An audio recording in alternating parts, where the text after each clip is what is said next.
These wide, steep staircases were called vomitoria. In an emergency, they could spew out the entire audience in under 5 minutes. They also allowed soldiers to reach any part of the arena in seconds if crowd trouble flared up. I think the Colosseum must have looked completely magnificent. It was a huge building by Roman standards. You go inside and the noise, the crowd's roar, must have been quite staggering.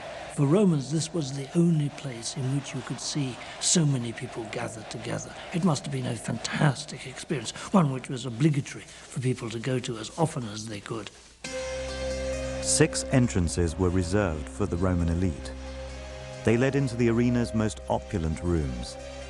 The floors were polished travertine, the walls faced with the best Carrara marble, every arch decorated with painted stucco, while perfume was sprayed throughout to sweeten the stench of death.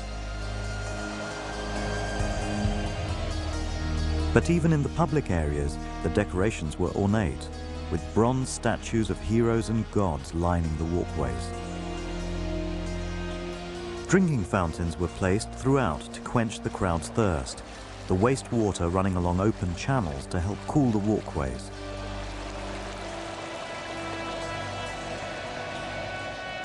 The seating was arranged in a rigid hierarchy. The closer to the killing you were, the higher your status. The worst seats in the house were reserved for women. Next came slaves, the poor, and freedmen. Next level down was reserved for soldiers and ordinary citizens. Below them, officers and middle-ranking civil servants. Ringside seats were reserved for senators and their guests. The only women permitted ringside were the Vestal Virgins, a female priesthood whose cult expressed and guaranteed the prosperity of Rome. The grandest seats of all were for the emperor and his entourage. Front row and center stage, they were quite simply the best seats in the house. The games were political theatre. It was the stage on which the emperor could appear before the Roman populace, 50,000 citizens collected together in the Colosseum. So it was quite carefully stage managed. So you have to imagine an entry in which, first of all, there's silent, harsh expectation, trumpets, water organ, music, and then the emperor enters. And then there's a sacrifice, there's religious procession. And imagine when a gladiatorial fight comes to an end, everyone yells either let the guy go, let the guy be killed, and only the emperor can decide. And so the emperor signals, thumbs up, thumbs down, but everyone's eyes are on the emperor. And at that moment, the emperor knows that he is the ruler of Rome, of the world. As ruler of the Roman world, Titus was expected to deliver spectacles of a scale and imagination never seen before. He did not fail his subjects. On the 3rd day of the Games, the Colosseum was filled with water, and a naval battle between miniature warships took place to the delight of the crowd.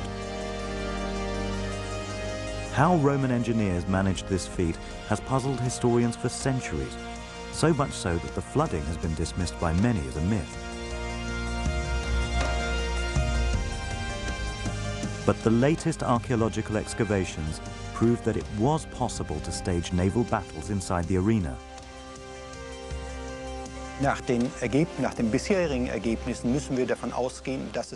Our research tells us that in the reign of Titus, it was possible to fill the Colosseum with water for the opening games. The water probably came from the nearby Aqua Claudia viaduct. That aqueduct was large, and it would have been possible to fill the arena with water in a short time. From what is known today, we can tell that the water level couldn't have been very high, probably between 80 centimeters to 1 meter. Otherwise, all the other service rooms would have been flooded. Like gladiatorial fights, naval battles were fought to the death. As an added treat for the audience, crocodiles were released into the flooded arena. But the spectacle of naval battles was short-lived. Within a year of opening the Colosseum, Titus was dead. He was succeeded by his brother, Domitian, under whose patronage the Colosseum would finally be completed. Like his brother and father before him, Domitian was determined to leave his own mark on the culture of the games. To do so, he would transform the Colosseum in the pursuit of ever more elaborate entertainments.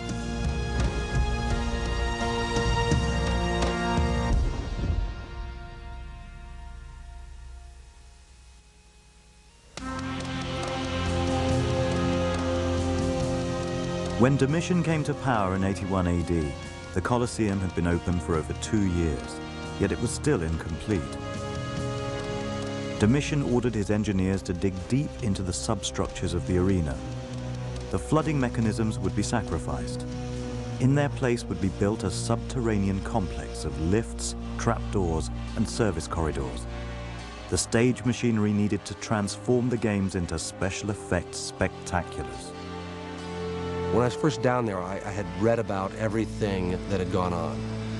The animal cages, the animal handlers, the people who had trained animals, the armorers, and everything. And you can imagine trying to coordinate everything you needed in one day's activity so the games would flow seamlessly from one event to the other. Far more difficult than an average sporting event today. I mean, a football game, nothing. Forget about it. Domitian's architects created 3 levels of passages beneath the Colosseum. Hundreds of men and women labored here in appalling conditions to stage the games.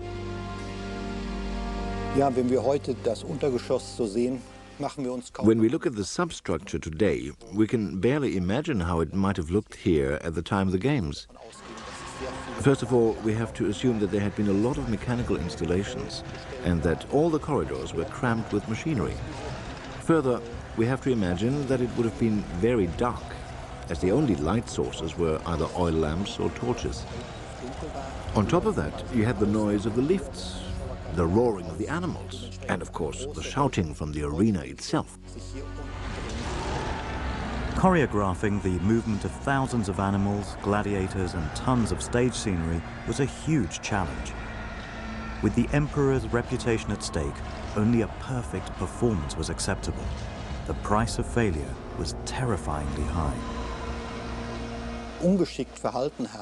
In one instance, the backstage work was carried out so awkwardly during one of the maneuvers that the emperor convicted them to appear in the arena afterwards themselves, where they were ripped apart by wild animals.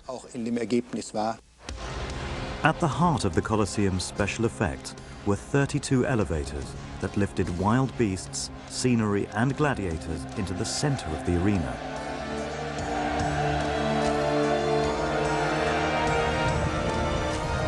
Driven by manpower and counterweights, the elevators were at the very heart of the Colosseum's theater of death.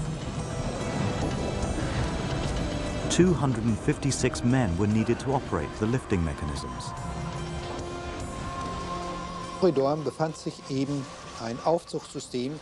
In this corridor, a lift system was located. We can tell from this block. It held a large mast for a hoist.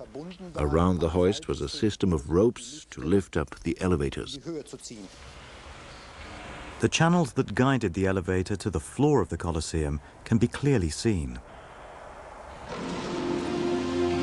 The tunnels of the substructure total over a mile in length, with 32 holding pens that could process thousands of animals a day.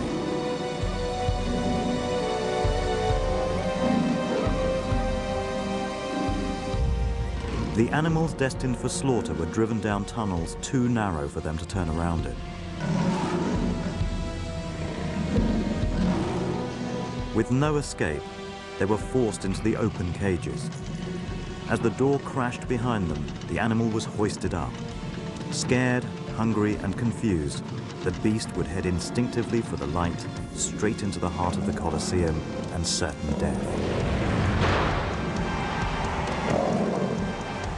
The elevators were so efficient that on one occasion, 32 lions were delivered into the arena at once. Their collective roar so loud it silenced the crowd.